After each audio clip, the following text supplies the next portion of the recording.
take a seat up here, and we all more comfortable down by the bar. Anyway, I want to welcome everybody here to the first edition of Westmeath's Up for the Game. Now, a little story about how I got roped in here. Thomas Mount rang me and said, we're going to host this night, and very much on par with what goes on in RT. And he says, you're going to be Dennis Cahill. So I said, oh, okay, Tom, that's grand, I think Dennis Cahill. Now I want to know, Thomas, where's your on the show again? And I'm here on my own. So I think you didn't deliver on that one now, Thomas. Look, for our patrons here, what we intend to do is we're going to discuss the upcoming hurling finals. We'll hopefully touch on all of them, from the under 17 and senior on Sunday, starting then with the intermediate and senior B on tomorrow, Saturday. We have players that have been involved on both levels. We've represented from Ringtown and from Hurling. We've Conor Shaw and Aaron Craig then, who will have played senior B, and we'll have Robbie Gravel, Noel County and Tommy Gallagher all giving their expert opinion on how they've seen the championship so far, they were involved in it, and how they think the game is going to go on Sunday. Obviously it's the blue ribbon event of the hurling year, so we look forward to hearing their inputs into it anyway. So without further ado, we're going to start the whole thing with interviews that were held over the last 4 or 5 days with the managers of each team and the team captains. We went out visiting all clubs, so we have an interview from them, taking about 4 or 5 minutes for each team. So I'm going to hand it over, and Thomas is going to put that on the screen here now, and we'll join back then with 2 guests then to discuss the game. Looking at that final, it's against Ringtown. You're probably going in slight underdogs. Would that be fair to say? No, I thought you were going to say fair. Slight underdogs, I would say. Underdogs, to be honest with you. I mean, they're a quality outfit, and it's going to take a massive effort. It's a massive effort in the semi-final against Glasgow.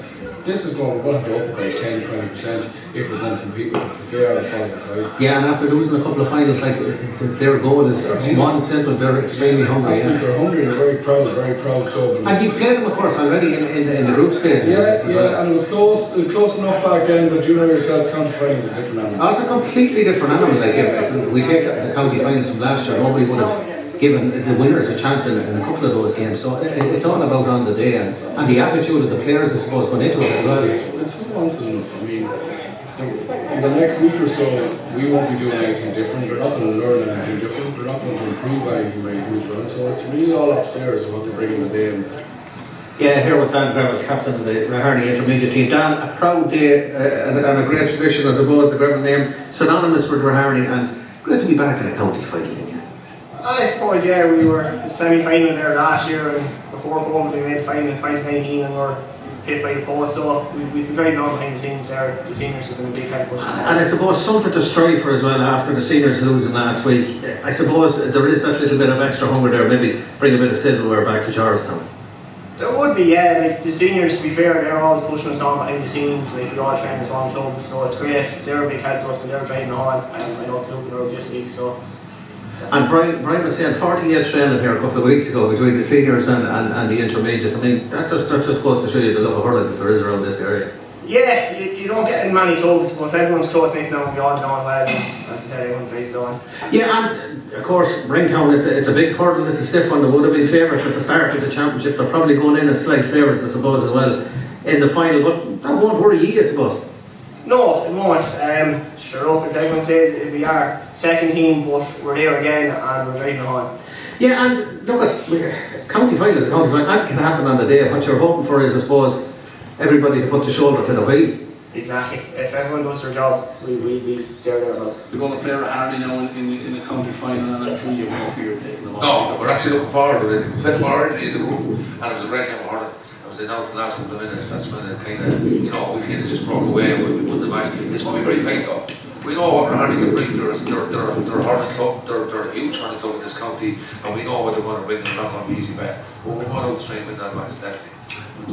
Going to the final, we're ready, we're prepared, we're ready for it. Yeah, confidence must be up, like Pat said, you've come through undefeated through the group stages. No, confidence is high. as I say, look, we just want to get this now, play it, win it, and that's it. And look at Raharney, we all know what Raharney brings to the table, doesn't matter at what level, they're going to have lads that can hurl. So you're ready for that challenge as well, I'm sure. We're ready for it, yeah. Look at Raharney in the mix as well. John Shaw's still there, you know, and see Connor Slater back in, a few lads addition in there.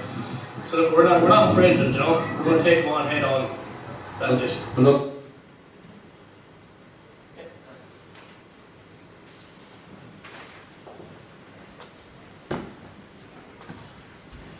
That would just give everyone a flavour of how, you know, the both sides are preparing for the county final on tomorrow. Just a little flavour. Joint captains there from Ringtown and the trainer, and then the same from Raharney. Now I'm joined on the stage here by Eamon Doyle from Ringtown and Brendan Shaw from Raharney, and the first thing I know is that the both of them went to the same side, so I guess there's going to be no niggle here before this one anyway. Brendan, we'll start with you. You have the microphone there in your hand. I know you probably wanted to be in the big one on Sunday, but you know, it is a consolation and I suppose a reward for the lads that are playing at the intermediate level and keeping the whole thing going, because they're as important to the club as the top senior county players. Absolutely. Yeah, okay. Look, Raharney's a big club, and not every player is going to play senior, you know, so we need to cater for that player, and you know, we have a lot of young players coming through, and intermediate hurling is a good stepping stone for them, and you know, it's been a good championship this year. There's been 7 rounds and some great games. You know, I recall the game against Ringtown in Collinstown, fabulous game of hurling, and James McGrath remarked to me after the game it was one of the best games he refereed this year. It was an excellent game, really clean game, and I'd be hoping for the same again on Sunday. Yeah, and you know, to get this far with the players that you have, and with, you know, let's call a spade a spade. There was turmoil in Raharney during the year, everyone was aware, but the intermediates kept their eye on the ball and got through, as did, you know, I suppose was one of the unique things about that intermediate championship. Ringtown were the only, let's call them a sole team to come through. The other 3 semi-finalists were the second string teams from what's on Kilcastown and Raharney. So it's good to see Ringtown in their battling, they've come through that. And I'm sure they'll give you plenty of it on Sunday or on Saturday. Absolutely, Ray, like Ringtown are a fabulous club. There's been a long history in this county. They have some very famous names, the Kilcoyne names now. They have the likes of Mark Cunningham and Luke Moore, 2 excellent hurlers, and you know, they've been involved with county panels. And you know, Raharney, you know, we acknowledge that, you know, this is our second string team, but you know, Ringtown are there on merit, and so are Raharney. So you know, it'll be I think it'll be a tight enough affair, and everyone in Raharney is looking forward. We're a bit disappointed after last week against Castletown in the senior, but look, you know, we had our upheaval during the year, but you know, the old saying, the show goes on and hurling goes on, and there'll always be hurlers in Raharney, and you know, they just keep hurling away, like, you know, so it's back on track now, and we're it's I will admit it's a low key build up in Raharney this week. I was at the training last night, and you know, the form is good. All the players are looking forward to it, and you know, there's a mixture of young and old, and I think John Shaw's by a country mile at least 20 years older than most of the players. I thought you were going to say 20 years older than you, Brendan. No. But he's I suppose the elder lemon there on the team, and he's leading by example there, and he's a great role model for the younger lads. And you know, it's probably his swan song, but he'll probably say not. He'll give it. There's no end to him. Like, you know, he's, as long as he's fit, he'll keep going. But you know, there's a mixture of young and older players as well. So they're all looking forward to it. Eamon, we'll turn now to Eamon from Ringtown, and we'll give him a chance to sell his club's chances. Eamon, I was out there last Saturday evening, you know, a big group of lads training, you know, the very progressive club out there, fabulous you know, facilities out there and everything else, you know, the pitch looking immaculate and full of players, so which was great to see. How do you see tomorrow's game going? I suppose it's difficult to see any game going depending on weather conditions. Every game is different. If it's anything like the last game with Raharney and Constance, would be an excellent game. They're so closely matched.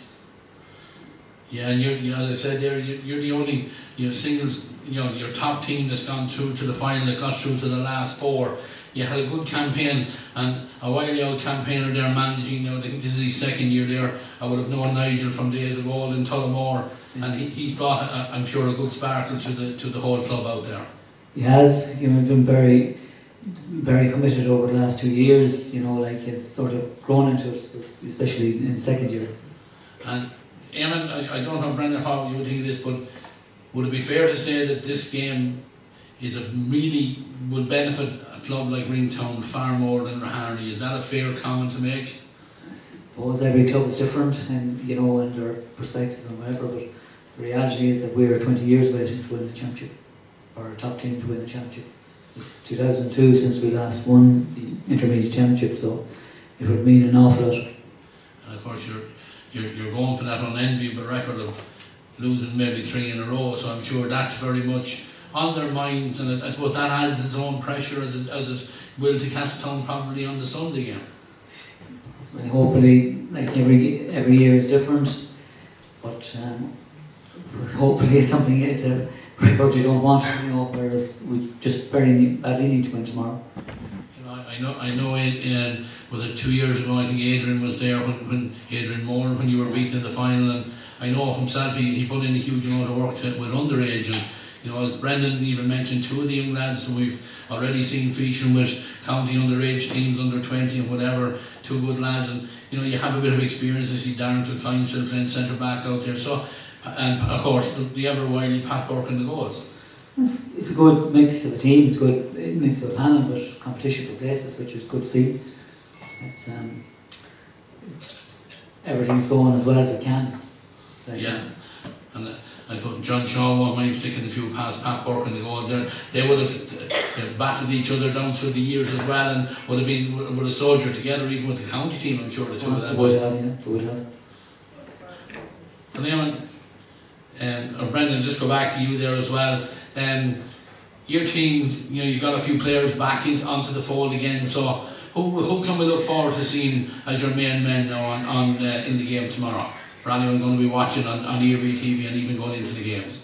Well, we have, I suppose, a lot of young players, probably not that well known, a few minors there.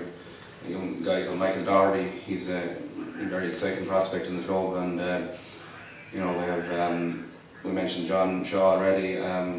We have another guy, Conor Slater, who has come back this year. He's a very experienced campaigner. He has played for Harney for many years, and he's a huge addition to us in the final. There's a couple, David Weir, who would have been on the county under 20 panel this year. He's also playing well there. There's a couple of other lads that just slipped my mind now at the moment, but there's finals often throw up an unknown name, a fella that'll light it up, and it's the same for Ringtown. The lad you mightn't expect to do it, will do it, and that's what finals do. That has been the case in many of them. Eamon, who can we expect to see stand out for Ringtown now tomorrow? Hopefully everyone. But I suppose Emmet Corrigan has been a great player all years, as Mark Cunningham, and Johnny Hardman, very experienced, and of course the goalkeeper Pat Burke, and just hopefully 2 or 3 more will sort of rise to the occasion. Yeah, as Brendan said there, finals do tend to take on a life of their own, and to get through to these finals, I suppose you think the work is done, but really there's nothing won, there's no silverware yet. But look, we're going to finish up on our round above the intermediate game. We wish Ringtown and Raharney all the best, and we thank Eamon Doyle from Ringtown and Brendan Shaw for coming in and joining us here. We'll follow on. We're going to take a break, and Thomas is going to put more stuff up on the screen, and we'll continue on then with a review of the Senior B final. So thanks to the lads for joining us.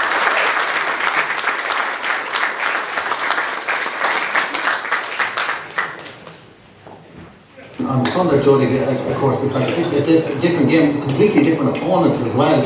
And you have faced, of course, Father Dolphins already in the championship this season. So you're not going into the unknown, so to speak. No, the only team that beat us in the last 2 years, twice, is Ballymore. Beat us the first one last year, beat us the last one this year.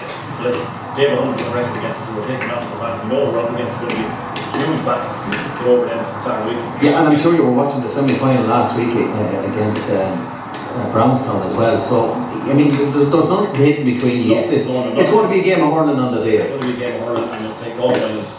Bounce the ball either way from the other community. So I can see between us now. I'm here with Patrick Cloone, captain of the Delvin Senior B, and I suppose, Mikey, it's into the unknown again. It's been a long 12 months since the defeat to Cullen last year, and a lot of hurt from a lot of these lads, but it's where you want to be. County final day is where you want to be. Oh, it is, yeah, absolutely. As you said yourself, you know, there's a lot of hurt from last year.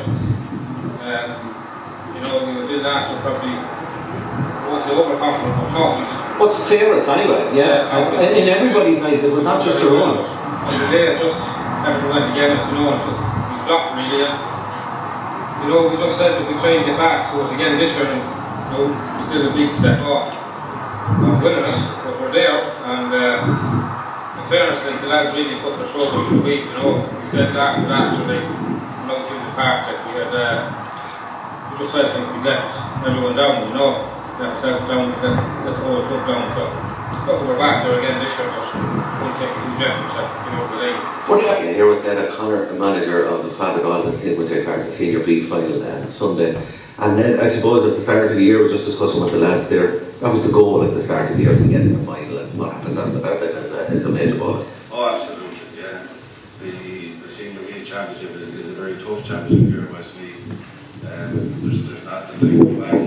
I know the back maybe 4 or 5 weeks ago, there was not really anybody. We were all looking at the one thing, all grasping at straws to try and push on a little bit with something extra. And then I suppose it's fair to say you're going in as underdogs on Sunday. Maybe that's how you want it to be. Yeah, Delvin are very, very good club, very, very strong hurling club. We bet Delvin earlier on this year in Cusick Park. We were very lucky on the day. There's no point saying anything different, we were. But like, Delvin is some fabulous hurlers. But that's a great fill-up for you as well, to be going in and actually having a win against them, I suppose, you know. It'll count for very little, I suppose. Oh, you know, like a challenge of hurling, especially county final, that'll mean very, very little, you know. And Jack Carney from Father Dolphins, get ready for intermediate or the Senior B final next week, lads. I suppose at the start of the year that was the goal. Oh, that's the goal kind of last year as well. We went to the semi-final and knocked out by Cully that day, so it's great to be back in it. Well, at least we're not talking about the champions last year, I suppose, Jack. And you know, this Senior B Championship, it's added a new dimension to Westmeath hurling, I suppose, as well, insofar as that there's that goal there to get to the senior level. Yeah, absolutely, Paul. You know, like that B Championship there's very little between each team in it, you know, and just showed there last year as well. Like every game was tight and hardly fought.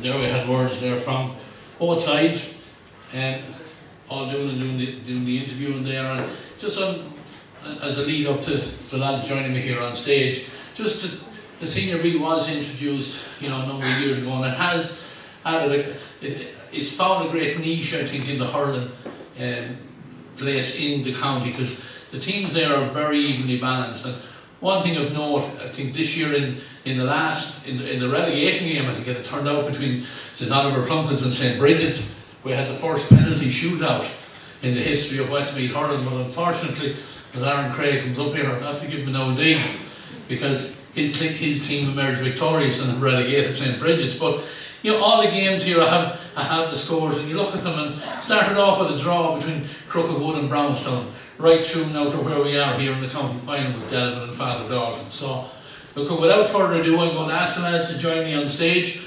We have Aaron Craig from Oliver Plunkets, Conor Shaw from Brownstown, and I'm joined by a past player also from each of the clubs, Brian McCabe from Father Dolphins and Tommy Farrelly from Delvin. So I give them a round of applause there.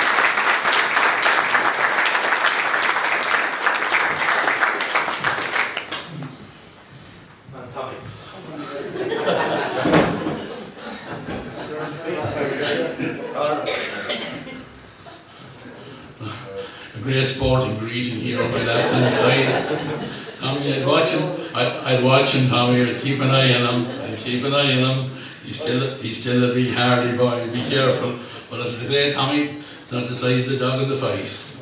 Very good. Look at lads, thanks very much for joining me here on stage. I'm going to start with the two boys here on my right hand side. You've been involved with this championship. You've played both these sides. You know, what's your thinking on tomorrow's game? How do you think it will go? Conor, we'll start with you maybe. I think it'll be very close. Playing both teams, Delvin gives a bit of a clipping earlier in the year. We bet Dolphins earlier in the year and then they got over us there the last day by a goal. So I do think it'll be tight. If I had to vote one team, I think, I don't know, just slightly edging towards maybe Delvin. They have the forwards. Hold on. We've another 15 minutes. I know. No, you're not getting out. Yeah. Hold on a second. Right, just you know. Sorry. All right, Conor. But yeah, well, you've seen them so time. Yeah. You had Father Dalton's in the semi-final. You know, and I know it could have gone either way, and I know you were short a major player going into that game. So, look, they had the semi-final. You think that will tip it in their favour? I don't know. Like, I suppose Delvin haven't played now in 4 weeks. That I don't know whether that's a positive or a negative for them. Dalton's are after getting over us, so that they'll be on a high now. I honestly think it will be very, very close. But I suppose we just have to wait and see. I think Delvin have some very, very good forwards, and I suppose Dalton's as well. Therefore, Owen McCabe, I'm not just saying because Brian's here, but he went to town on us in the first 20 minutes last day, and he's very, very hard marked, so he will take some watching. And then you have Clinton and Call up in the forwards, and it probably will come down to who can stop the other forwards scoring. That's the way I look at it now. So. That's grand, Conor. Aaron, we'll hand it over to yourselves. What's your view on it? How the championship went for you? How you get on against these two finalists? Yeah, like you were saying there, it actually was a brilliant championship, and it was the first time I played in the Senior B as well, and all the games were so close. We thought we had a huge chance this year. Personally in Plunkets, we thought we were looking good going into it. We were after winning the league. Thought we were moving well enough. Then we met Delvin the first day, blew us away in the first half. Then we had a decent enough second half, went into the second game against Dalton's, and we started well enough and faded, and the opposite of what we done against Delvin. So it's kind of all the games were nip and tuck. I think after 4 or 5 games, our score difference was -6 or -7 or something. We were bottom of the table as well, only after losing by a couple of points in every game. So after playing both teams, like Conor was saying there, probably it's going to come down to forwards. Owen, I think, has been forward of the championship in the Senior B, Owen McCabe, and then Josh was very, very good against us that day. I know Dara has the ability to win a game by himself as well.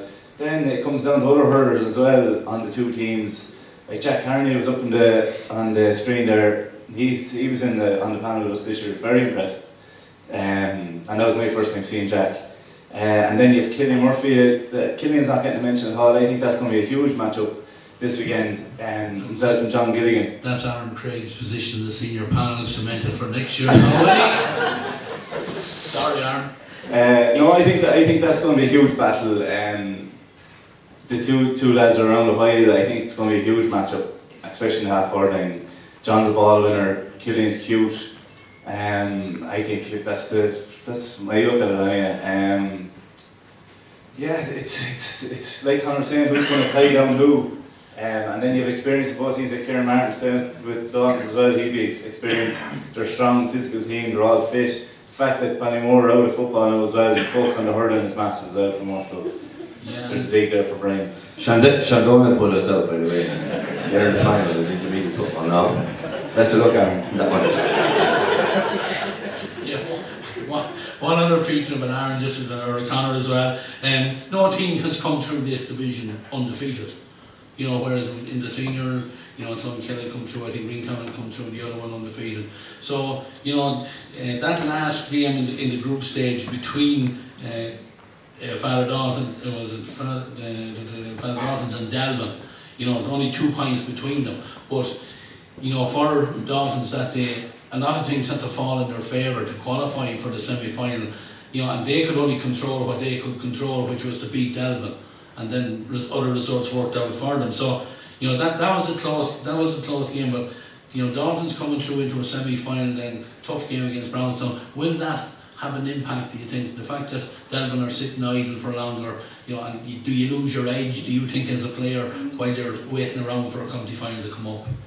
Yeah, 4 weeks is a long time, and it completely goes down to management then. You'll probably have challenge matches and different things, but not it's going to be like playing championship, and semi-final will always stand to a team.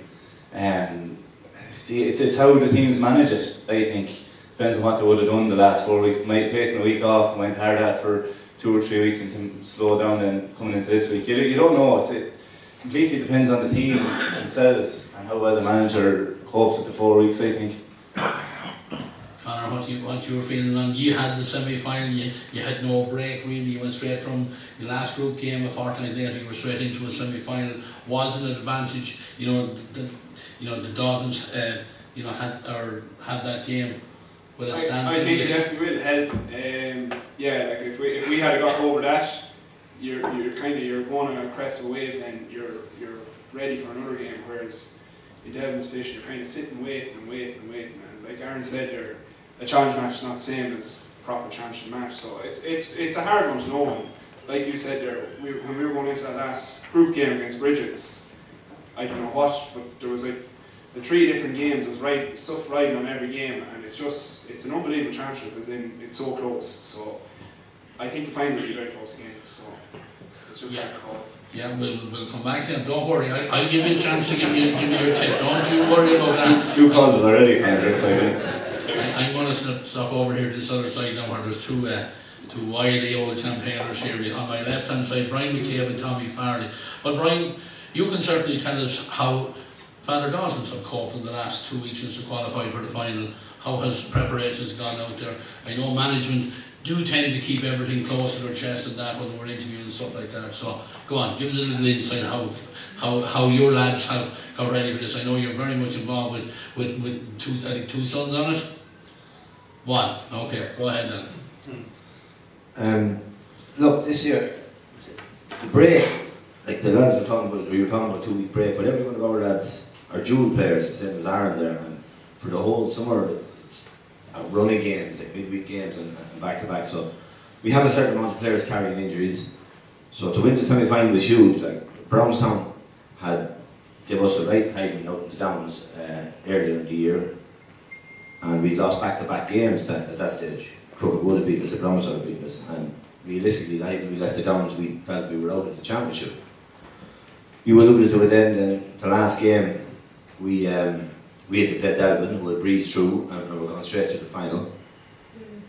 And they had nothing to lose. They were missing a few of their key men the day they played us. But all we could do was win our own game and hope for the best after that. Not too often it works out, but Plunkets were fighting for their lives, and they turned over Crooked Wood. And as it turned out, then they won the relegation game after that. But from our point of view, look, we were delighted, absolutely, to win, give a few lads with injuries a bit of a rest, and then go hard at it for 2 nights. And hopefully now, we still have a few lads carrying knocks, but they're all going to be plugged out and going ahead anyway tomorrow. I know you're on 2 bad knees there, but any chance you're not wearing the number 16 jersey on Sunday, are you? No, not for me this time. In 2010, Delvin beat us in an intermediate final. I was in the goals that time. If I go back as far as 1987, Tommy Hurling was in goals when Father Dawkins played Delvin. We were both junior clubs at the time, and Father Dawkins got one over in Delvin that day, maybe by a point or so. I can't remember the score, but no, not for me this time. Not sure.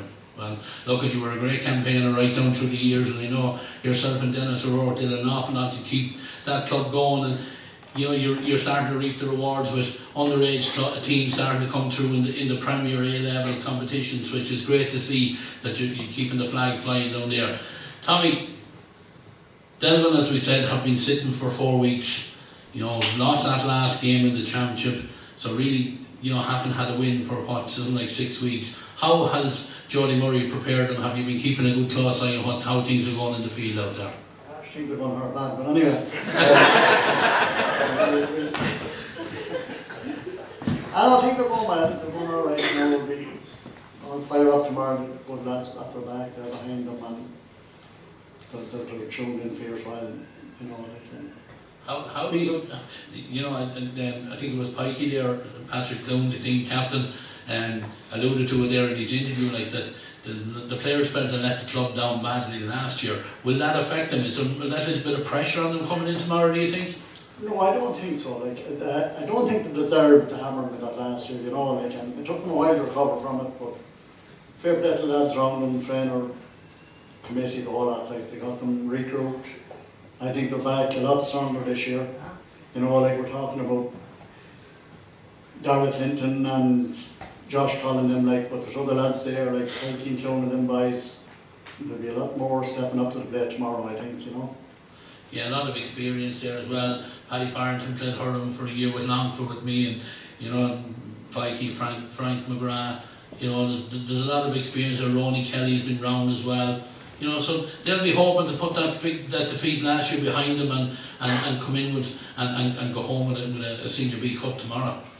Yeah, like they'd be geared up for it, like, but nothing is certain in this life, you know. Like, and we'd have to height respect for Father Dalton's.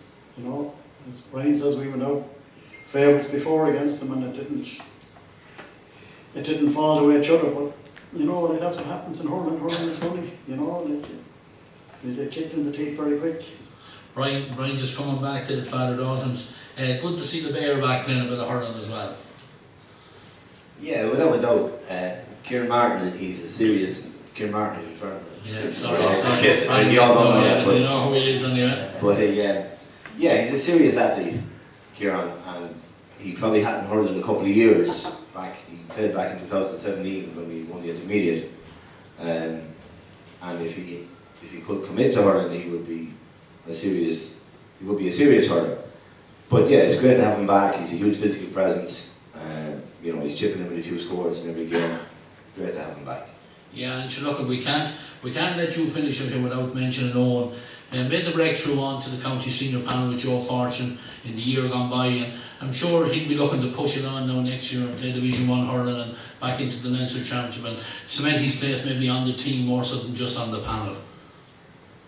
Yeah, I suppose that's every young lad's aim would be to try and make the start in 15. Like, he was playing with the two lads here, and in fairness to Joe Fortune, he brought on a lot of the under 20 team from the previous year, and in that Walsh Cup, whatever it was early on, he gave every lad game time, to be fair to him, and they were working hard. They were with the senior lads committed. They were up and down to Dublin training and whatnot.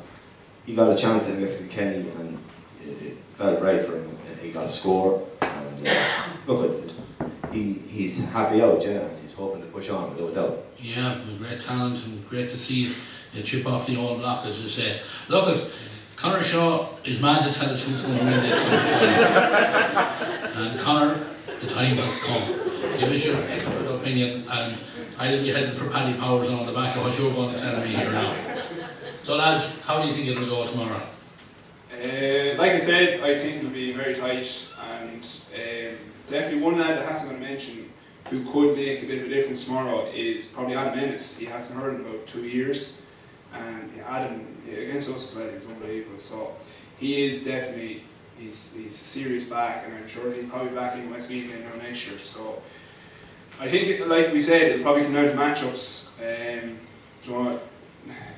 Probably just about delving with their firepower up front, but I wouldn't rule out Dalton's either. So. Right, so what are you telling me? Keep my money in my pocket then? I'll go for a draw. Go for a draw. And actually, just on that, before you leave on that, had to speak with the fixture secretary who was up with us here previously, Brendan Shaw, just to say that all games, if they end in a draw this weekend and next weekend, don't go to extra time, don't go to penalties, they will go to a replay. And then if we have a draw in the replayed game, then we have extra time, and then we have penalties if needed. So that's just that you're aware of that. So look, if we're going to get a draw tomorrow from you, Conor, we'll be back then with another money maker then with a big crowd in then for the replay. Aaron will give us your opinion on it.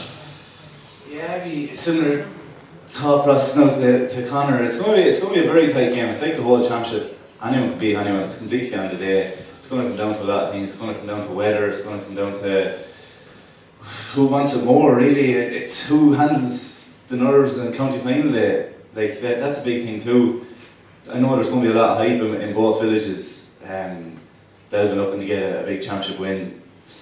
Same with Dalton's. It's been a couple of years for the lads as well. Like it's going to come down to matchups and how lads perform. It's going to be who performs the best 15 on the day. Like you're going to have your big players. The big players are going to step up.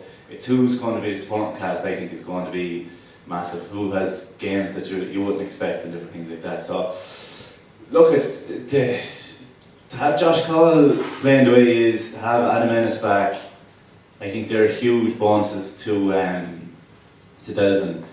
It's going to be very close. I'd say within 2 points, Delvin max. I'd say. You think it'll be that tight? Yeah, definitely. The whole championship's been like that. All games could go either way. I'd say I'd have pushed Delvin by 2. Yeah, well, no, there's really no point in asking these two gentlemen on my left because I know Tommy Farley's going to say Dalton's and I know Brian McCabe is going to say Dalton. So, I just want to tell Brian he must be going to that cup for tonight again.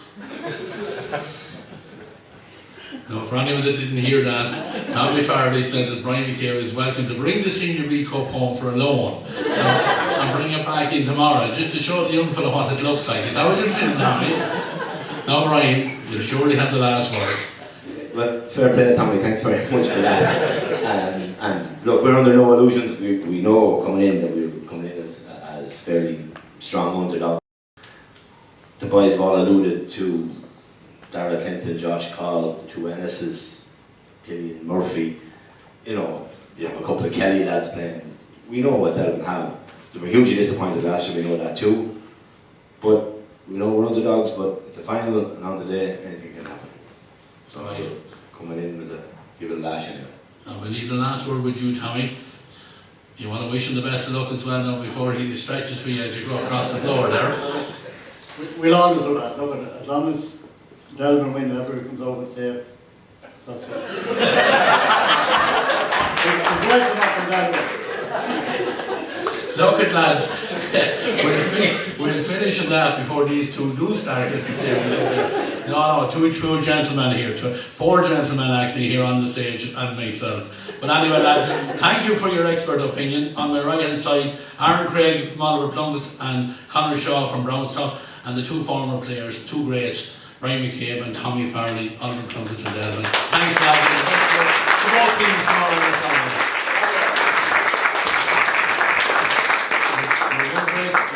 Thomas Mount is telling me here, he's the director of the show for the night, so he's telling me we're going to break for a few minutes if anyone wants to get a drink from the bar or whatever. We'll be back then with Frank Meskel, who is going to speak to some of the officials for the teams in the Senior A final. So we'll be back here in about 10 minutes or thereabouts.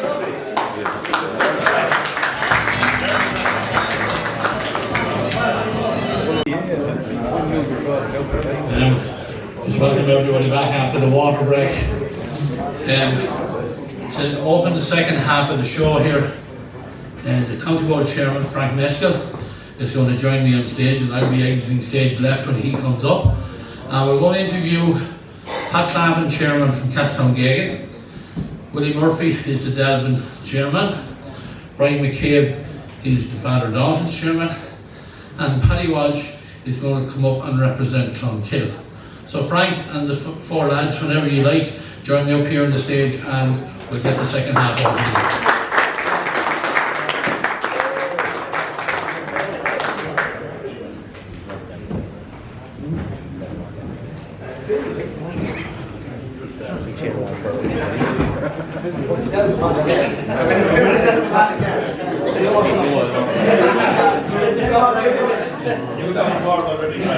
Okay, Father Rowan, Tarsulagum Gunnar Grelif, Gulam Kora Shaw Asquega, Paddy, on Kate Cash to Ditcher.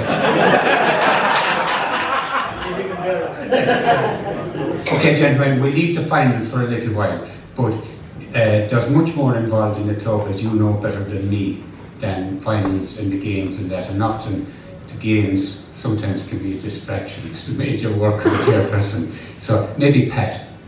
what are you at in Castor? That's something I'm still trying to figure out, but we're getting there, yeah. Look, as everyone knows, the GA Club is a big thing to run. There's a lot of work involved in it, and there's more to it than getting the county finals, but it's a bonus. They get there, and you'll be hoping to achieve and try and win one.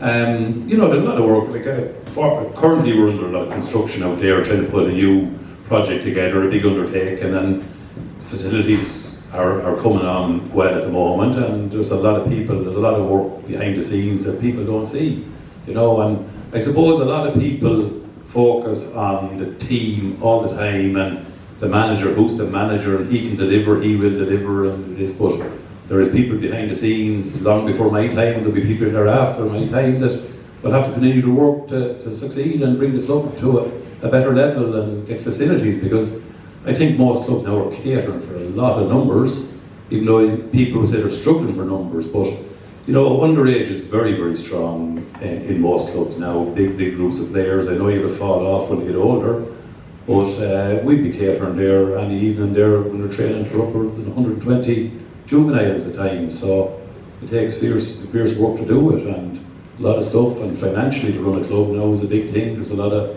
money involved, and you're trying to fundraise the whole time and trying to get things done. So there's a lot to it. So the small reward is to try and win an odd county title here and there, and it just keeps a bit of spirit in the club. It does help, keeps things going, and very much so. Just compliment you on the lovely facilities that you have planned for there.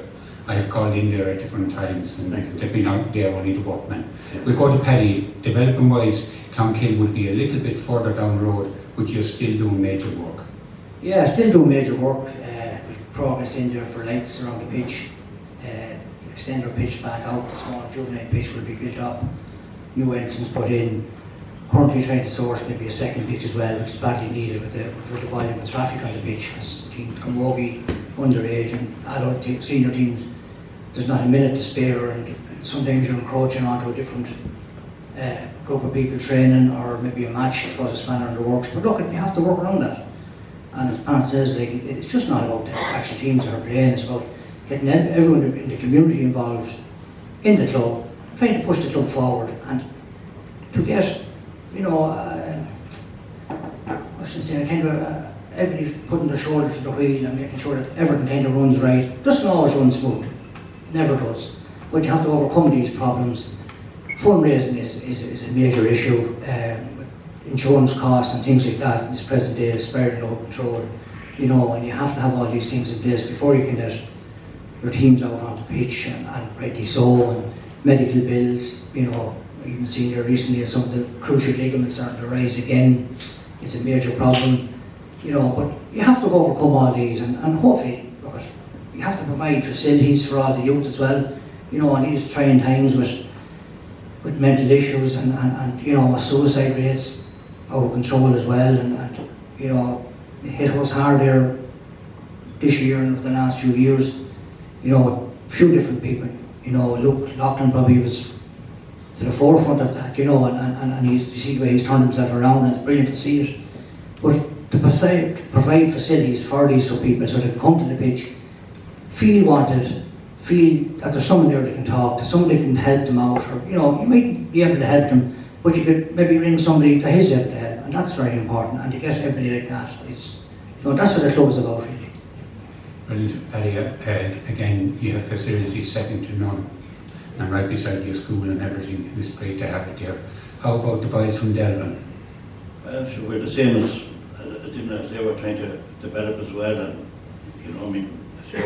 it's easier to get support when you're winning championships, and we were a long time trying to win something. Like we won an intermediate in 2010, and we haven't won a senior competition in Delvin in 69 years, and so it's all about keeping it going. Like we're a junior club, and our underage is good at the moment. Like our nursery, and we would be catering probably for probably 60 to 80 kids every Saturday, and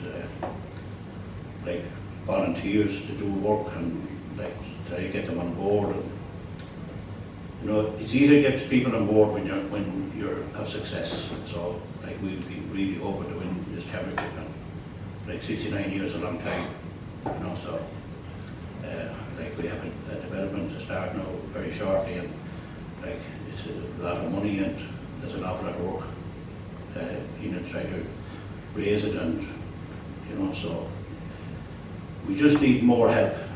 And I think if by winning something, I think you will get help, you know, so we have good people and good workers, and hopefully we'll upgrade you tomorrow evening. The tide raises all boats.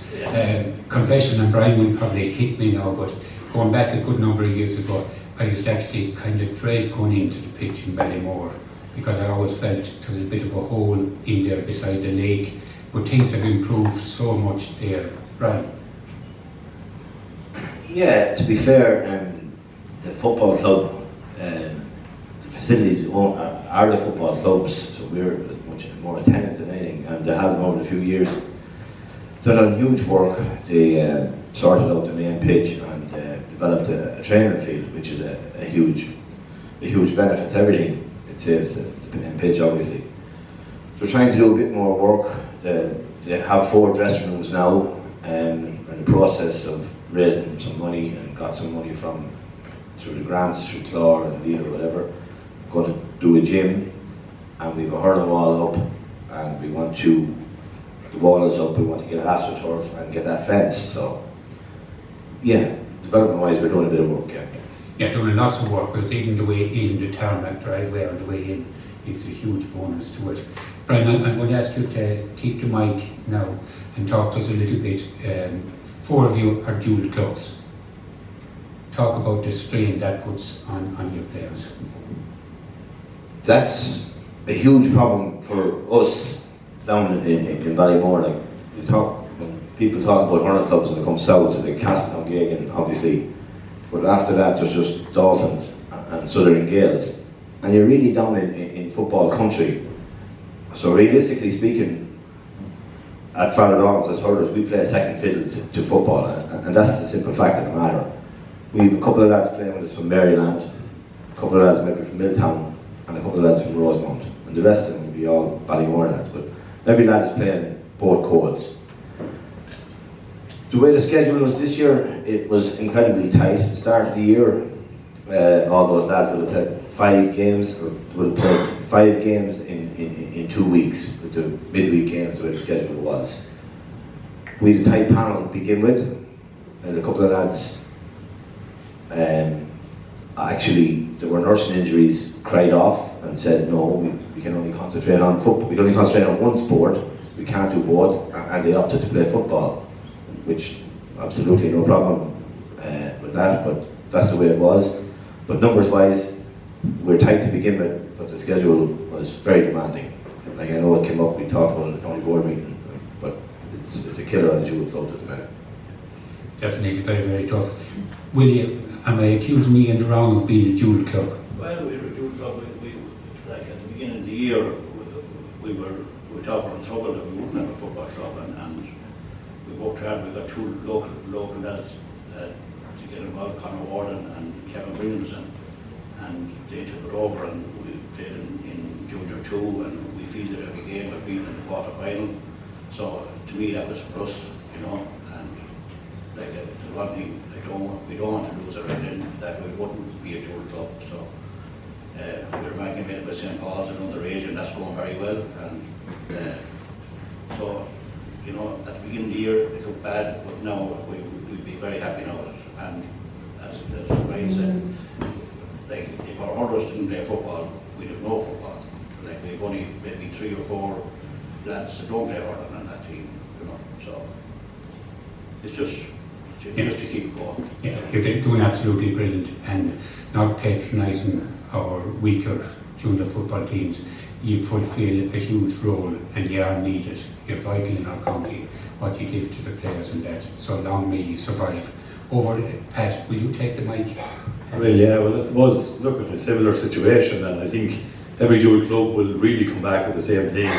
But it is a big strain on management as well, and players, because they never seem to get a chance to be even off the phone there's more phone calls made because training is hard to get a proper training session in when you're involved with dual club.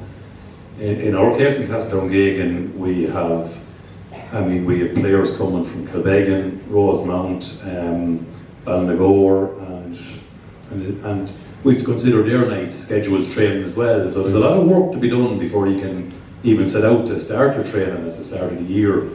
And look, but the schedule gets tight, and the way it was this year was extremely tight. Training was very minimal, and you try to do these joint training sessions, and that's another heavy workload on managers because they're on tender hooks as well because they can't get the commitment from the player they want them maybe for an hour and a half and maybe only get 40 minutes, so it's hard work. It takes a lot of work for a dual club to really get it going. And I think down the road it's probably going to shorten the age of a player playing into their 30s, because I think by the time they get around, and I seem to think now that players in dual clubs especially are getting it very hard to continue over the age of 30, unless they're exceptional or the everything, because they're really and truly. And it's a shame because I think the age group is going to lower for lads, and they're going to be, injuries seems to be a big thing as well. And I think this was an exceptional year, the schedule so tight, but I suppose I think the dry weather had a big impact on players out in the field. Pitches were very, very hard, and there was a lot of, they found it tough going. And look, it's the way it is, but hopefully down the road we can see a way of extending it out that there isn't such a compaction of games and give these guys a chance to play longer careers, because there is guys now starting to tear it up young enough again, so. I think about the age group, I always reckon 38 was the time to give up, but hopefully your players will reach that. And it would be sad if we were to lose dual players, because they contribute so much to the clubs and to our county indeed. The fact that they play both codes, and I think they love playing both codes. Well, lads do love playing, they love playing, they love the game, and I mean, for some guys maybe that, in our case maybe people will say, look, Castletowngeoghegan is the main sport out, hurling is the main sport of Castletowngeoghegan, but the guys love playing football as well. They love getting out there, and maybe for some guys it's just to maybe go out and play football and say, I don't, it's a relief, it's just something different, it's a break from the norm, and maybe some guys in the other way around the hurling, but they do row together. But look, if it's going successful in both codes, one helps the other along, and if you're going bad in one code, you can be going bad in the other, so it's very hard, it's a juggling act. It is a big juggling act for management and clubs, and so we hope to see something maybe a little bit easier next year, that we can get more time. We'll talk about that one later on in the time. We better pass on the mic there to Paddy. He's getting cold, and he probably wouldn't know anything about dual players in that scene, as there's only 2 clubs in the finals, senior finals. Paddy, how are you affected by it? Well, look, it's difficult. What he's alluded there is very difficult, and I don't think there's any club in Westmeath that can actually say we're hurling or we're football. They all have dual players in it. It's up to the 2 clubs, or whatever club is there, to try to work together so that the players don't suffer. At the end of the day, the players are the most important part of this association, and they have to be respected. The workload was heavy, we all know that. I said here several times tonight. But if you have 2 management teams coming together that can say, right, this is our week for football, and not kill them, the following week it's hurling, and not kill them, keep them fresh, keep the thing ticking over. Okay, you will want your pound of flesh, and everybody does want that as a club. But look, we're unfortunate, we're fortunate that we look at, there's 5, 6 lads playing Sunday, that'll be playing involved the following Sunday with the Downs as well, and 2 lads be involved with Romans as well. So it's a big ask on any player. They're well able to handle it, they're young men, they're fit, but just to keep an eye on them and not make sure that they're burnt out, or they're being flogged or slogging, all that sort of stuff. If you keep them fresh and just keep an eye on them, and the 2 management, 2 clubs basically work together, say, look, this is what we're going to do, we'll try and do this. It won't work 100% of the time. If you get 80%, 70%, you're doing a good job, I think. Okay, a double barrel question, and Brian, is for you first, so take a deep breath. The preparation for a final, it brings a certain onus and that on a club, difficulty all of its own. And the second part of it, where do you see the most important matchups or ingredient for success for Fort Daltons on Sunday? Dorothy. Preparation for a final, first off, it's, like I said earlier on, it's bonus territory for us this particular year, the way the year packed out. We're delighted to be there. But yeah, it's a short spell between the semi-final and the final. Delvin went straight to a final, fair enough, they have a 4-week break. So, all our lads would have played a football quarter-final previous to the semi-final. So, to get a few days rest, kind of a recovery session after the semi-final, then they would have had a couple of hard training sessions and be winding down then towards this weekend. From our point of view then, you're scrambling to try and get a bit of gear, get a few tops and socks, so you're running and racing. That has to be done. There's a bit of excitement around the village, getting flags up and sponsors and whatnot. So there's lots to be done in the space of 2 weeks. And then what's our chances of success tomorrow? Look where it hinges. Connor and Aaron, we were both Tip and Delvin, and the mentioned Darrell Clinton, Josh Call, the two Ennises were mentioned, Killian Murphy was mentioned, there's two Kellys. Delvin have lots of good hurlers. You see Pikey Clune there in the interview, he said they were disappointed with last year, and I can well imagine they went straight to a final and didn't turn up at all on the day. So they'll be able to prove a point. Look, we need our 6 backs to be on top of their game. If we can shut down the 2 main danger men, you'd be hoping the other lads will do enough to beat us. On the flip side then, we're dependent maybe a bit on Owen McCabe and Kieran Martin up front. So we need somebody else to come up with a bit of something on the day and hopefully get us over the line. Exactly. Will you respond to that? You do the same thing. Like our preparation would be, well, at the beginning of the year, the way we got beaten at the final last year, it was very hard to get, you only get together again, and lads were very disappointed, and they were disappointed more so with themselves than anything else because they didn't perform. And at the beginning of the year, you wouldn't think that we were going to win every game, bar the last round-robin game that we didn't have to win, but it did hurt us well. We didn't want to lose that game, but we were missing two very important players, the 2 Ennises, and they would have probably made the difference. But as regards the village or the valley, as we call it, we have to get them all involved, get all the business involved, and looking for donations and buy a bit of gear, and so to be honest, there's a good buzz around the town, and hopefully we can finish it off.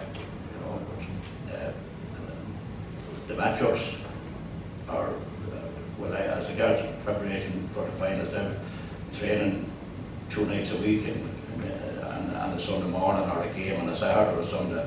We had that, we played a couple of charity matches there during that month that we were off, so we prepared well, and it is going, everyone is right, and there's no injuries, and so the matchups, probably lads are saying we have the forwards maybe that could speak again for you, but I always say it's the fellas that you're not expecting to produce on the big day produce, they're the lads that win the game for you, because it's good that he do his bit, but I always put it down that there's always a fella that maybe didn't do it all year that would just do it on the big day. So I want they all do it on the big day. Yeah. Good stuff. And we go over to season campaigners now. You must be perennial finalists between the 2 of you. Pat? Yeah, well look at, I suppose we're back again. This is our 4th final in a row, and I mean, it's always prepare, and it's the same thing year in, year out. You have a lot of work to do to get it ready, Our training has been going well, and look at it, hopefully the lads can realise if the pain that I felt and people in the parish and around the surrounding areas felt for the last 3 years, losing 3 finals, if that comes to them this weekend, I'd be hoping to realise it, that, you know, and I'm not saying it's not all about winning, but I think a lot of people out just like to see change, and like there's very little reward sometimes for a GAA player, you know, and there is guys that go a long career and be the best hurlers or footballers in a club or a county and never win a title or win a medal, so it's a small reward for it. And look, we'd be hoping that we win there on Sunday, and as both Ryan and Willie says, somebody can come up to the plate on the day. We have some household names there on the team, and they might not be the top men on the day. So, you know, and I suppose you need a little bit of luck along the way, and even with preparing the village and preparing the sponsors, you need a bit of luck too, that you get the right amount with a few bob and backs you up, because it's an expensive time, and I know, you know, people say, oh look, you have to do this and you have to do that, but at the end of the day, you have to enjoy it and things go well, and you know, it's a financial strain on the club this week to get things in order too, and you know, and try and get, and it's hateful to have to go back to the same businesses every year in, year out, you know, and we seem to be doing it on a regular basis, and we need to pay them back in kindness too, with it, maybe bringing something back around the area and try to win. So look at our lads will give it the best, and as I say, with new management in place this year, and the lads are working with them, and hopefully they can realise that and come to the table on Sunday and do their best. And I think if they do their best, they'll be in with a shout, hopefully.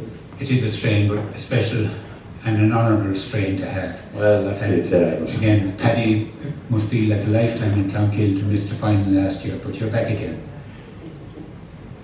Well, look, I wouldn't say it's a lifetime, but it was being part of the county final day is a tremendous honour, and as players, they want to be there every year, and it was the teams that started out at the start of the year, every team's aim was to get to a county final, no matter what level it was at. There's only 13 players can take part in them county finals over the weekend, and they're very privileged that they are to be part of the county final weekend. It's a huge honour for the club to be there. Look, we're fortunate enough in Clonkill, we've been a good few of them lately. We never take it for granted, no you can't, because if you do that, next thing it's just gone from under you, and you're wondering what happened. You take your eye off the ball at all, you have to keep going, and it's fine being in the senior final and things like that, but unless there's lads coming behind to push up, the senior, it's not all about a senior team or anything like that. It's about the youth, getting them into the pitch, getting them playing. And look, we're fortunate enough, we're there back in the county final, we missed out last year. It did hurt a lot of players, I know that, in talking to them, it did hurt them. They were going for 4 in a row last year. They're delighted to be back in the final, but they're playing Castletown. And like we weren't there last year, got beat in the semi-final by Castletown, and it hurt our lads desperate. So I can only imagine what Castletown were going through there as well. And like, they're a savage club. Keep coming back, time and time again. It's just testimony of the club that they are. We're there Sunday, they're there Sunday, and look at, I don't think it's going to be hard between it anyway, so we'll have a go ahead anyway. Okay, just from the little organisation that I represent here tonight, just to compliment and to thank the men and the clubs that you are representing, and the work that you do for those clubs, those communities, and to wish you, the 4 of you, the best of luck on Saturday and Sunday. And if victory isn't your lot, like Paddy has said about that, and come back the following year, and it will be. Thanks, men.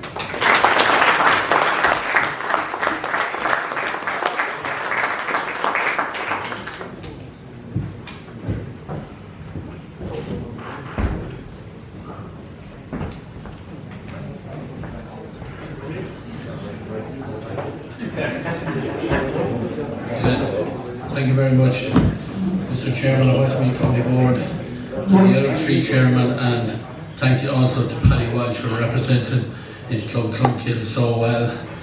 And I reckon he must have had a bit of a lesson in how to deflect pressure off his own team anyway, but fair play to you, Paddy. You put it all back on Pat's lab and no bother to you. But anyway, with that, we're now going to talk about the 2 games on Sunday. And I'm going to be joined on stage by Robbie Grabber from Raharney, Tommy Gallagher from Castle Pollard, Noel Connaughton from Loughlane Gales. Now I think Paddy Wells is going to make a return up again here as a past player, so he's a man that wears many, many hats, and we're going to discuss the final on Sunday, the senior one, and we're also going to have a quick word on the under-17 final. Now it's good to see these three guys that have been drinking together over there and they're afraid to get separated. Tommy Gallagher and Robbie Grabber, lads, just to let you know, I'm starting to feel old here because I had them at underage. I was their manager, taught them everything they knew. Noel Connaughton, I can't blame him. Paddy, you're coming up to join us here, come on. Yeah, good man, you're alright, up you go. So over here beside me here. We have a microphone with you there. We got a microphone, Tommy. Okay, lads. The lads alluded to it there in the conversation with Frank, with the chairman and whatever else, but it is great to be in a county final. I'm going to start with you, Robbie, over there on the far side. You had the good, I won't call it luck, but you were champions from last year, and you've had a couple more in the belt as well. But it is a great day for these players to be part of this big event on Sunday. Yeah, definitely, yeah. It's very honoured to be part of the county final, even the build up to the county final. Not every player in the county gets the chance to do it during their career, so you can't really take for granted when you do get to enjoy every minute of it. The build up's being the best to it, and then the boys around the villages, and you have to kind of just take it in when you're there and you have the chance to do it. But definitely a great honour, and I wouldn't take for granted being one again. Yeah, because as Paddy said himself, you can slip by you very quickly. You don't make one, you don't make two. Next thing, lads start to retire, and suddenly there's a whole new team coming up behind you then, and it can be new for them. So it is an honour, and you don't take them for granted when you get them. No, I definitely can't. I started back in 2011 or 12. Been in maybe 5 or 6 county finals, lost half of them, only won 3. Delayed when the 3 that I did get, but player of brothers who are retired now, and half the team I started with, and most of the team I started with isn't even there anymore. So the years go by without you even noticing, and you haven't really appreciated what you won when you won them. Then when you look back, that's when you kind of realise to yourself I should have nearly enjoyed them more when you did have them. That sort of way. Talking to that, that's a lad of 50 now. Sometimes that's what it feels like. But Tommy Gallagher, and that's 3 in his back pocket. Can you match any of them there, Tommy? No. The one I did play in it, he bet me, so yeah. I only played him in 2014, was the only one. We were only saying, myself and Molly earlier on, that around about getting to county finals, that they don't come to North Westmeath that much anymore. They used to be there, but look, obviously at the start of every year, as I said earlier on, that that's all you want to do is get to the county final, and when you get there, you're going to try and win it, but they're very, you don't take them for granted, definitely. No. Come on, give us your side of the story. Mind them, have you got? None, really, unfortunately, none, yeah. No, look, I came in the scene 07, 09, 2 county finals, thinking this is the way it's going to be, but we haven't got past the semi-final a long time now. Haven't met them in the last 2 or 3 years, but very hard now to achieve it, especially with the layout. It's gone to 1, 2, 3, 1 straight to the final, and 2 and 3 to the semi-final. It's just putting the extra pressure on, I suppose, looking from outside in with the way it was set up to 1, 2, 3, 4 semi-finals. There was clubs that were coming more and win the game, to win 1 game, and then they're straight into a semi-final, they went on and won the championship. So they tried to cut that out, but it's really for the Castle Pollards, the Collinstowns, and the clubs that are coming up from Senior B now. It's making that little task that little bit harder. Like for ourselves, we beat Raharney this year. Then we go and we lose to Castletown by a pint, got bet by Pollard. For previous year, you bring it back again. We beat Castletown, we beat Clonkill, we lose to Raharney. It's a little bit of inconsistency from us. The thing this year affected us really was regarding the dual. We're only junior at Ballycmyle, but it's still a case of We have one player in with Shandona that didn't play hurling this year because couldn't commit the boat, simple as. And then with the football, 2 rounds of football played before the first round. Now it's only junior level, but we picked up a number of injuries. For the level of our hurling or the mountain numbers that we have, like great mention, Rahani had 48 players training. We wouldn't see 48 in a year. You know, like, and that's fact about it. Like, and it's very hard with the times, especially looking as a small club. We've only the 1.5 school to say, and 4 because half 4 is gone to Pollard, but the small village in 4 is half split between Pollard and Coniston, and we've very little feeding into it. So there are challenges throughout, but like that, just a little bit of a hindrance. But overall, intermediate was a positive, which is our first year at intermediate. 4 or 5 senior hurlers in the end of it came through the intermediate ranks, played 3 or 4 competitive games before they played senior games, which was fine. Thomas Kennedy played all our games this year. He would have never seen a senior game only for the intermediate, to be truly honest. David Williams came through, another minor coming up. Jordy Williams came in strong at the end. He was effective against Rahari. Played the last 2 games, came through intermediate. It gave them a huge uplift in pace because the junior championship in Westmeath, I think the first round was played 2 weeks ago. It's not a competition that's worthwhile to clubs that, you know, intermediate and senior have summer fixtures.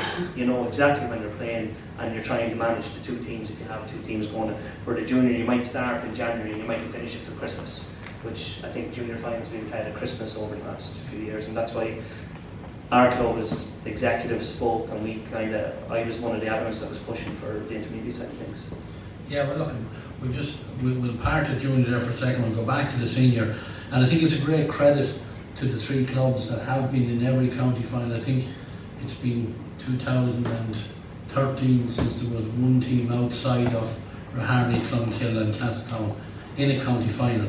So it just proves the domination is there, and the difficulty it is for you guys to try and break that monopoly and try and get through, you know, and get into a county final even which means you have to actually beat 2 of them to get to it. Yeah, well, like when you're going through it anyway, you kind of know going through the different things. Like this year, you look at it, I think the team that we started in the first round, we had 5 changes come to the final round due to injury. So like you kind of, them injuries, like obviously Derek broke the foot in the first round, a huge impact. He county hurler for so long, and he's a big player for us at a club level. But like the likes of them, they're the big thing, and that's the challenge, I suppose, with the football side of things when you're coming to a smaller club. When the larger clubs, it's a case of they can have someone to fill in. For the smaller clubs, we need everything to go right and every day, and that's what we got against Raharney this year. We were down to 14 men after 15 minutes. We played 45 minutes against 15 Raharney county championships. So it was a case of trying to be consistency is the problem with the smaller clubs outside. We'll say the top 3. Paddy Walsh, we're going to go over to you on the left hand side here. So are you going to share some of the secrets how Clonkill have managed to stay at the top for so long? Most number of championships in Westmeath, I think it's 17, and you know, like back in the final on Sunday. So what's the secret out there? But you know, what's in the water out there that Clonkill are able to get through these finals so often, and more importantly, win them? I don't know. The secret any stuff is pure hard work and consistently hard work, trying to get people into the field. You know, it's never ending. So it's just you have to keep going and keep going. Look, I'm old enough to remember Clonkill teams playing, I guess, them 3 clubs over there, Arnie, Pollard and the Gales. And if we come over and maybe getting beaten by 8 or 10 points, we done well against them. Like, we remember going to a Fresh Cup semi-final against Coylan 30 years ago. 13 players inside the Mullingar. But to get 2 men that were talked out, old men at the stage now, my age, mid-50s, they're old men to be at that stage. But we had to get 2 of them to talk out. One of them scored a goal, we won't be a point. But like, that's the way it was. Like, it's not always, it hasn't always been a bravely trained for Clonkill or anything like it. Like 69 they won the last championship until 2001. The Gales beat us in 98. And like we've had some outstanding hurlers in our club, like Andrew Mitchell, Brendan Murta, Paddy Dowdle, Enda Lockton, lads like that, they really drove it on. They were very fortunate to get them sort of lads. And they pushed it on and pushed it on and pushed it on. And you get younger lads coming up behind, Only Price coming in, Adam Price, all them sort of lads. I think one victory for us really was the year we won the All-Ireland Intermediate. That gave our lads savage belief that they could actually go on and achieve things on a regular basis. That we weren't doing that. We met a very good Harney team then 2 years. We'd win one, they'd win one, we'd win one, they'd win one, The Gaels before that were hammering us on a regular basis as well, and our battles were Pollard, A-Bells in the final as well. One I remember well, Tommy. But, it's like that. It hasn't always been gravy train, right, we're getting to a final this year. We have to work hard at it every time you go out. Our aim every year in January when we gather up is, right, try and win a senior championship. But we have to put in the effort as well to do it.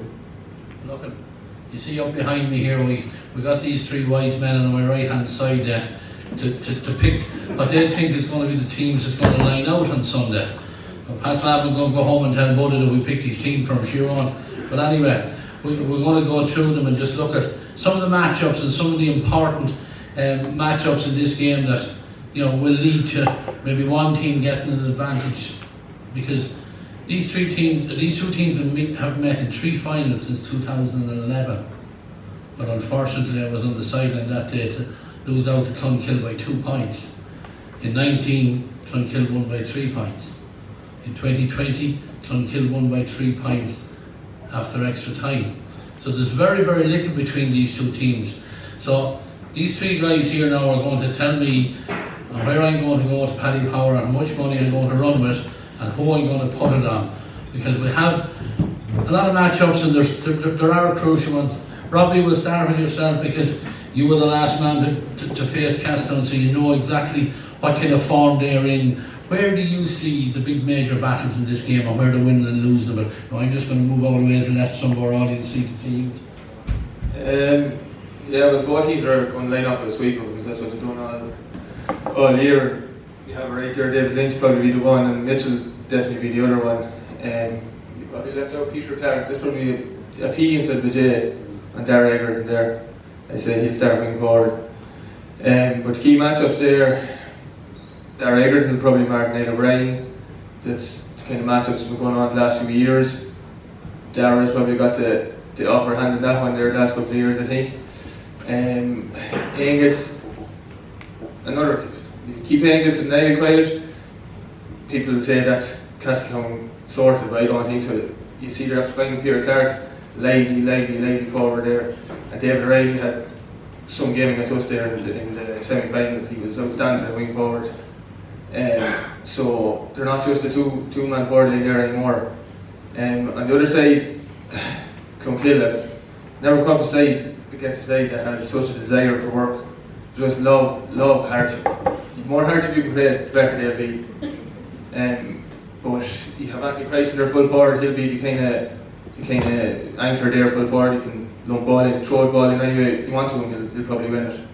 And Ian Barley and Nipper's popping up for scores there. Just 3 or 4 games there, I think he's been getting. So that'll be a good battle there as well. And then obviously Luke Loughlin is back. He's been missing the whole championship. Definitely want to keep an eye on him, because man has pace to burn, and if you let him loose, he will run right on you. Tommy, we'll just go to you here, and I think a lot of the feeling on this game is that it's going to be a tactical game, because both sides use a sweeper. David Lynch has been doing it for a number of years for Castleton. This year probably from the wing half-back position instead of normally where he's middle of the field. But I think the big shock to a lot of hurling people was that first round of the championship with Castleton and Clonkill, with Niall Mitchell starting the sweep for Clonkill and showed all his ability and his quality in doing it. And I mean that first game, 121 to Clonkill, 14 points to Castleton, and he was very influential in that. How do you counteract Down Mitchell? How do you counteract the David Lynch of this world? You played out there. How do you work it out?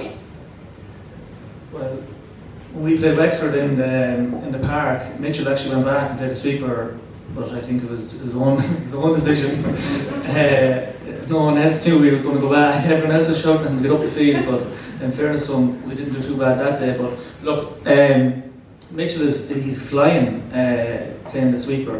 When we played them, we actually put Joe Rabbit man marking him, and wherever Mitchell went, he literally just followed him. And to be honest, we were very disappointed we didn't win because we took Mitchell out of the game by man marking him. But the last day, Paddy's giving me abuse here. The last day, I think Darragh Egerton kind of went as the sweeper, and then Mitchell pushed up the field. But I think Castleton have to put someone on him. I know they've Heaney there, but I think they have to sacrifice to put someone on him just to stop him from clearing that ball, because he's such an outlet there, and he's so good at spraying the ball. And on the other end, like David Lynch is, you see how good he was playing for Westmeath Footballers as a sweeper, so he knows how to play it, and he's so quick to get across the field. So look, the matchups are massive, they really are, and the younger lads for Castleton I think are going to be a big part. Peter Clark and David O'Reilly, I think they're going to fight. They're going to really stand out. David O'Reilly especially, I do think he's going to come out to the wing and play a big part there.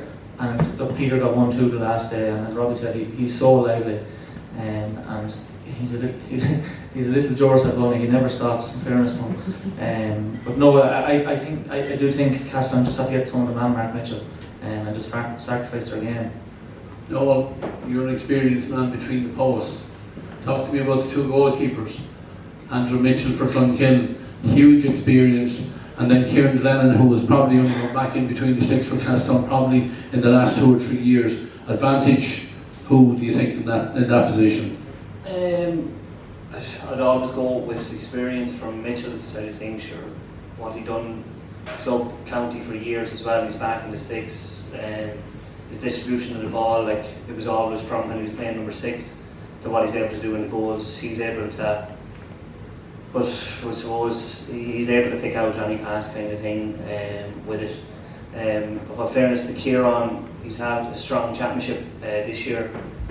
His distribution has improved a lot, and I'd give credit probably to Buddha on that side of things, because Buddha was in with me with the county there. That year we won the John McDonough, and he was doing a lot of puck outs, so you would have seen the level of detail that would have went into it. And Kieran now very little.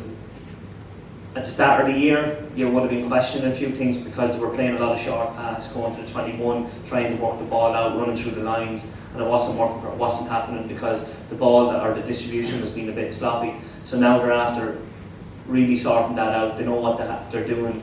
They look probably at the start of the year where they were losing and getting a lot of turnovers and they weren't getting the results of the games. They probably identified the areas of weakness and they really worked hard at it. So it's, you look at, I'll say it, Andrew Mitchell's safe hands. Kieran, he's getting there as well. Like he is, as I said, credit to him this year, he's had a big year. Yeah, Robbie, we'll go back to yourself there. One man I suppose we've only mentioned just fleetingly is Angus Clark. And I'm sure if Castleton are going to win this game, Angus has to really step up to the mark and lead that team to a county title. Oh yeah, definitely. Probably not mentioned there, I think I don't want to mention him there at all, but there's a big game weight in him. He's been quiet all year, and compared to his standards, he's usually outstanding every game. But he's been carrying injuries even since March, April. He didn't play with the county until I think the Wexford or Laois game, so he missed most of the campaign. And he carried an injury with Castleton as well. But there is a big game weight in him, and if that comes along, Castleton will be very hard to stop, I'd say. Yeah, I'd say the lads on Mackey, he's mashing them up with young Andrew Shaw, but I'm sure Shane Power will be, he's living close to him over there in Castleton as it is, so I'm sure he'll be close to him on Sunday in Cusack Park as well. Another one, Robbie, or Tommy, go to you on this one, Dean Vardy in the nipper, centre back, centre forward. Again, there'll be a lot of bodies around there because David Lynch will be giving the support to the half back line there. But again, a big game required from Lee Varley as well. Yeah, absolutely. Look, Barry obviously went away there for a couple of months, but he's a class act. Like, he's one of the best defenders in the county, and like, ask any lads on the county team that you'd have him in there 100%. I have to say, I actually think Nipper's probably had one of his best years for Clunkill, and I don't know if that's because he's one of the older heads now. That Brendan obviously wasn't playing, but it'll be a fair battle now. I wouldn't like to be standing under a high ball between either of them now, because you could get a belt or hard handy. But yeah, no, it definitely. But look, Lynchy's very cute. That he will be in there obviously for the breaking ball and that, but it's going to be a vital role. I think between the two 65s, it's going to be the winning and losing in the game. Who can come out on top there is going to be the big thing. No, the lads alluded to it in their talk here. Pat Slavin was asked about it, but how do you think the pressure is going to? How will the Castle lads deal with the pressure of avoiding the unwanted tag of losing 4 county finals in a row? They've already lost 3, and how do you think they'll cope with that? Will it weigh on them? What do you think of that? Look, it's like any team. When you lose something, your first thing is you address it at the start of the year. You say, look, it's a line in the sand, you move on from it. Castle probably have the benefit now of fresh management in place, new faces around, a big team, big management team in behind it. They're getting the support, but the experienced lads, they're going to know where they went wrong, and it's like anything. If you lose, you learn from it and you try to improve. So like you see the likes of Castlestown this year, Peter Clark, whoever's on the other wing was Morgan against us. They're dropping deeper and they're creating space on the inside. So it's a complete all about the middle third from 45. Tommy said 65-65, meant 45-45. It's all about that middle third and the matchups that get there, because it's going to be busy. You look at the Castletown and Harney game, where the Castletown scores come in the second half when they really got on top. It was from a 45 out, or running from midfield into that 45 zone, out on the wing, especially the terrace side. So I don't think the whole tag, I think that's just a label that would say the media is putting on it. It's not going to play in their heads, because you're lucky enough to get there 4 years in a row. It's kind of them to stand up and to take advantage of the opportunity that they have in front of them, and that's really the way I look at it. Yeah, I know Pat Slavin alluded to it as well, but it has to be great credit given to Pat O'Brien for the work that he did with them and brought them back to 3 finals. And Buddha has come in this year and with a whole new management set up, and we actually did interview the 2 managers of these 2 teams as well, but Thomas is keeping them under wraps, so we're not going to show that to anyone. That's all high secret stuff. But I'll give you a little bit of insight. We spoke to Shane Power, we spoke to Papa Toole, very confident, quietly confident, know there'll be a huge amount of work ahead of them to win the county final. We spoke then to Niall O'Brien and Buddha, and Niall O'Brien, he said he's coming back into a bit of form, but he knows the pressure's on, and the whole issue of, he's trying to keep his team away from the talk of, losing, the possibility of losing 4 in a row, and he's taking the positives out of it. And one of the positives he says that the likes of David Riley and Peter Clark weren't any part of that. Would that be a help to them? Hugely, like it is, like, but fairness to Peter and David, they're after coming through success with the different minors, going for the 3 minors in a row Sunday as well, and they had experience, they had success. Peter was on the minor team with us, that done success, we got to the semi-final, but well, so very tuned in, and like they were saying to George Bunny, when we were in lockdown in COVID, we were being sent 5k times, and the times he was doing, he should be running 5Ks for Ireland or whatever it is, because the times, it's a credit to him because his commitment to the different bits and pieces. But like David came up through the minor and his development over the last 2 years, and it is a credit to the club as well for promoting the hurling in the club's acquisition. Yeah, Paddy, you're alright though. I'm not forgetting about the in-laws that's coming on in Clonkill. You have Josh Murton there in the half-back line. Andrew Shaw has nailed down a position there in the middle of the field pretty much all year. They have plenty of young quality, and Kieran Nolan coming in, John Kenny back at full-back. They have a lot of young talent coming through as well, working hard with the underage up in Clonkill as well. Yeah, it is. It's look, it's going to be a good final. I have no doubt in saying that. But I just said it all there. The matchups are going to be massive. Like if you look at Castletown the last day against Raharney in the second half, they were awesome. So they were. Noel said they were coming from deep. Niall O'Brien was back in form, pinging balls over the bar from the terrace side, 40, 55 yards out. You know, brilliant stuff. You mentioned Angus as well. Angus is one of the top hurlers in the county and has been for the last 10 years. You know, a savage man. Like, even if Angus is not going as well as we think he's going, he's still going to have a major influence on Sunday. You know, Niall Mitchell, another lad. Niall's a super hurler. You know, he was outstanding even for the Downs last Sunday. He did a great year for us. You know, we set out the start of the year to get to a county final. Our first games were against Castletown and Raharney. We would have been happy getting one win out of the two there against either of the teams. We got two, and that put us in the driving seat, and went on then and won the rest of them. Look, is the month's break a disadvantage? Some say it is, some say it isn't. It's how the boys handle themselves, how the players handle it. Okay, the competitive game last week is going to stand to Castletown a good bit. The first game against Castletown, that won't mean nothing because that's 3 months ago or near enough to it. Raharney or Castletown have a few lads back, they hadn't got back or hadn't played that day. They're going to be a major help. We have a few lads there as well that weren't playing that day as well. The likes of Josh Murta there, he was saying they're playing his first final. You know, Andrew Shaw has been around the panel there for the last few years. This is his first final as well. Adam Loughlin's first final to start in, if he starts on Sunday, you know. I see Luke picked wing forward. Thanks lads for that. I know, look at Lucas after coming back from injury there, he's I hope he does start. If we are to win on Sunday, we'll have to start him. I know he got a bit of a knock last Sunday as well. He didn't train Monday night. He trained Wednesday night. It was only a light session, only that. He'll be ready to go on Sunday, so like, there's no point in saying he's not going to play. He will play. He'll do everything right to play. You know, the rest of the boys are in good form. They have trained well. Castletown have trained well. And as you said right there about Pat O'Brien, like, he deserves great credit for what he done for Castletown over the years at minor level and underage, and you've been involved in a few of them as well. You know, but like, sometimes when a new voice comes into a dressing room, that's the bit of freshness that you need. It's not necessarily new players, but a bit of freshness or a different bit of an approach. They seem to be about their business. I watched them warm up. I stand down the end of the QC Park the whole time. I've seen them warm up several times. Every lad has a job to do, and they do it. And it's just click, click, click. It's just, they have it done down to a T. Look, I don't know, look, it's going to be a savage final. I hope it is. The pressure of, people saying a savage pressure, going to 4 finals, losing 3 of them.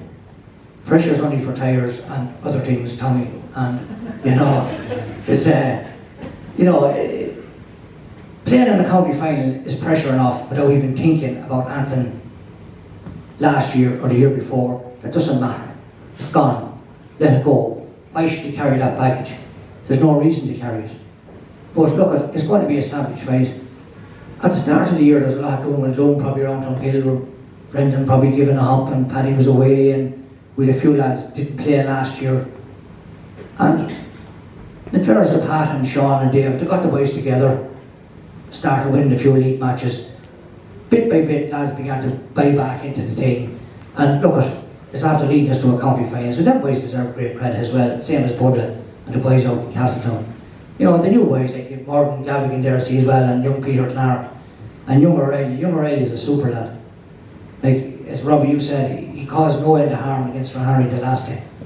You know, and he has to be watched. Like, Castletown's forward line is very good. And Clonkill will have to, as you said no there a while ago, smother that middle third, bring it into a battle, and then try and grind it out. And if we can do that, we have a great chance of winning. But if we let Castletown run free, I can see Castletown winning on Sunday. But look, it's all to play for. We're there, Castletown is there, we're going to give it a good shot, and whoever wins, wins. Thanks, Paddy. Just before I ask the 3 lads on the far side for their opinion on it, I just want to ask Noel and Tommy just to say a few words about the under-17 hurling final.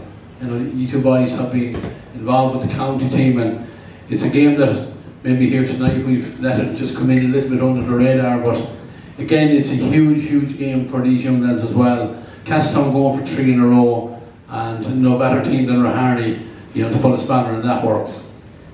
Yeah, look, to be perfectly honest, I was surprised from Castletown perspective. I know they bet in the Piercy at under 14 level, but that was a wet miserable day up in Raharney. I remember being at it, and it was kind of a shock to it. Looking at it from a county perspective, you know, Father Dalton's, I would have seen that they would have been the two teams in it, looking from outside in, not being involved in any of the teams, just from our experience with the county, because you would have had a number of strong, we'll say, positions from Father Dalton's perspective, and also in the Piercy that were involved with our minor team this year. And then you've Castletown, they're represented with 3 players. Like, you've got Neil Pearson, obviously Peter Murphy, and Sean Jackson. And don't get me wrong, like, Neil was on the peripheral, he was very close to making it and different things like that.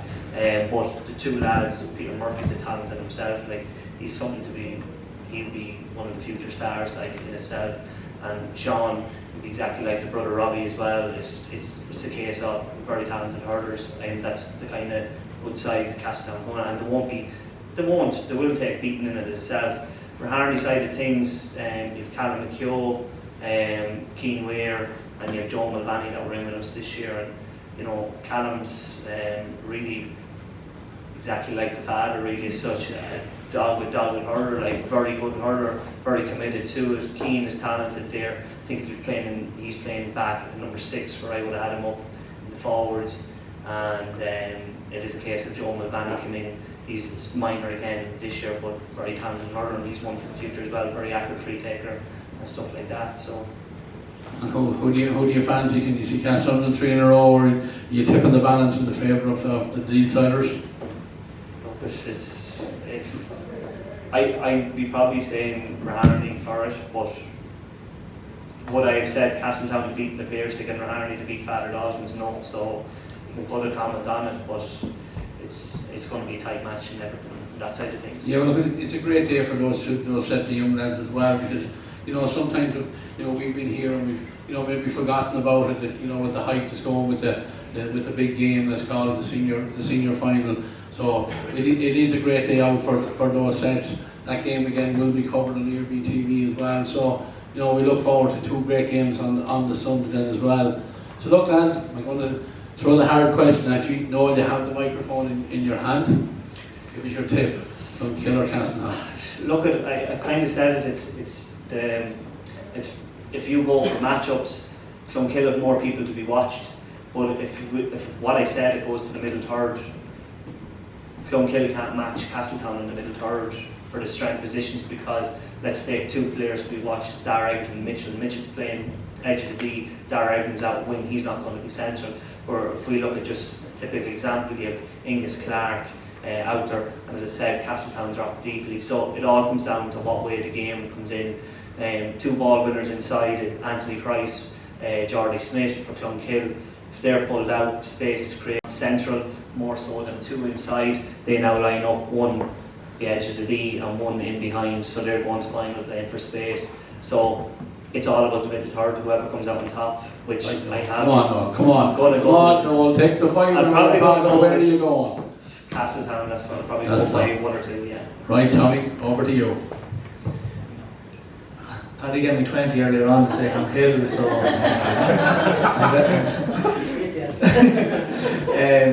yeah, look, I said all week, I said if Castletown start well, Castletown win. If it comes down to the last 5 minutes and it's only a point in it, I do think Clonkill win it. Paddy kind of slightly mentioned about Brendan Murta and Paddy Dowdle, who I think both will play or some part in the final, and just even Andrew Mitchell, I think them lads are going probably for their 9th or 10th senior medal, which is unbelievable stuff. Like, but no, if Castletown start well, Castletown win it, and if it's close, come down to the last few minutes, Clonkill. But I go on a draw. The treasurer of the county board will be delighted with that if he gets another crowd back. Right, Robbie, you're the last man that lined up against Castleton. You've seen both of these first hand as well. Yeah, I think Castleton get the matchups right. Farley, actually, Mark, Anthony Price, David Lynch, Mark Luke Laughlin, Birmingham will be undoubtable.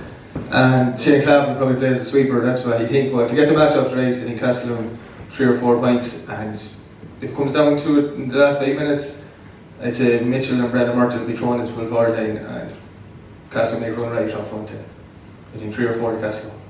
You're going to Castleton. Yeah. So 2 Castleton and 1 draw.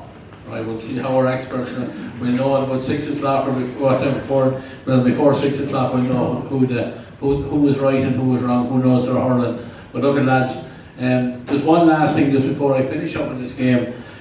When we spoke to Alan Mangan on Tuesday night, there's one of his players that suffered a serious injury, Neil Kirby. Again, the young player that these 2 boys know because he was part of our minor team as well back in the day. And I know he has suffered a serious shoulder injury and he's had a successful operation.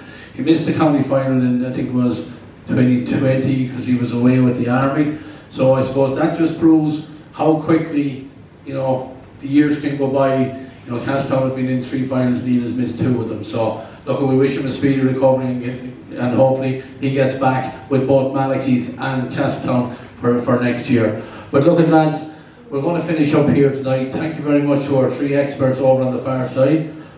And Paddy Walsh wants to have one quick word here. It is 2-1, but we'll go with you. No, it's not got to do with the hurling final. Look, I just want to take this opportunity to congratulate Killian Doyle and get his All-Star nomination. It's a huge honour for himself, for Harney Club and for Westmeath in general, and sincerely hope that he goes on and gets it. He's well fit to do it. He's been consistently one of our best players the last 7, 8, 10 years, and we're going to Hughley Park and some of the best players are in view, and these guys, some of the best players in Westmeath, and Conor and Aaron as well. Killian is up there with them and all them boys, and I just wish him the best of luck and I hope he does very well. Well said, Paddy Walsh. You just stole me thunder because we did have the pleasure of interviewing Killian on Monday night about his All-Star Award, and I did a little bit of groundwork before I went in to see him, and looking at the scores that he put up individually himself. I think Westmeath scored 120 points in the championship this year. Killian Doyle scored 57 of them. So if anyone has any doubt that we haven't got one of the best hurlers in the country amongst us, they have him out in Raharney. He's a star quality player for Westmeath. That to be proved, the value and what he brings to a team. It was a phenomenal scoring record. Thanks, Paddy, for reminding me of it. And we all, I think, extend our congratulations to Killian. And as I said to him on that interview, I hope he joins the illustrious group of 1, which is our only hurling All-Star. Again, a man from Ringtown, David Kilcoyne, who I had the pleasure of soldiering beside. And we hope Killian becomes number 2 for Westmeath. It would be a great reward and for the lads that have put in the hard work, that are back in Division 1 next year, and hopefully will go on and make progress through Leinster, not just retain their status in it, but make progress through it. And with the Killian Doyle of this world, he becomes an example for the young players coming through, and hopefully we'll get more of the Killian Doyle of this world through to play in these county finals down the years and play with Westmeath. So again, I reiterate exactly what Paddy said. Congratulations to Killian, congratulations to Raharney, and well done to the Westmeath mentors as well for producing his year for him as well. Well done to them all. I'm going to finish up tonight just to thank everybody for coming in here. This is the brainchild of Thomas Mount. I think it's a great idea, Thomas. I think everyone knows it, that this certainly is the first time we've tried it. It's the first year we've done it. Hopefully we're going to do the same next weekend for the football finals, and you'll continue on with this right through the years, and it'll grow as time goes on. But again, Boodle for Thomas Mount. And indeed for all the members of the PR department in the County Board, Marie Lina, Donny Malone, who's the Vice Chairman of the County Board. There's a lot of work behind the scenes with the Yearview TV as well, and they have to be complimented, as the cameramen do. All the work that goes on behind you know, for somebody to tune in on a Sunday to watch a game for a tenner, we think is great value anyway, and you have also the pleasure of listening to me most times on it anyway. So as someone said, I have a face for radio. Look at that. Thank you very much for the night. We look forward to seeing people in the park tomorrow for the intermediate and senior B, and on Sunday for the under 17 and the senior final. Thanks very much to everyone.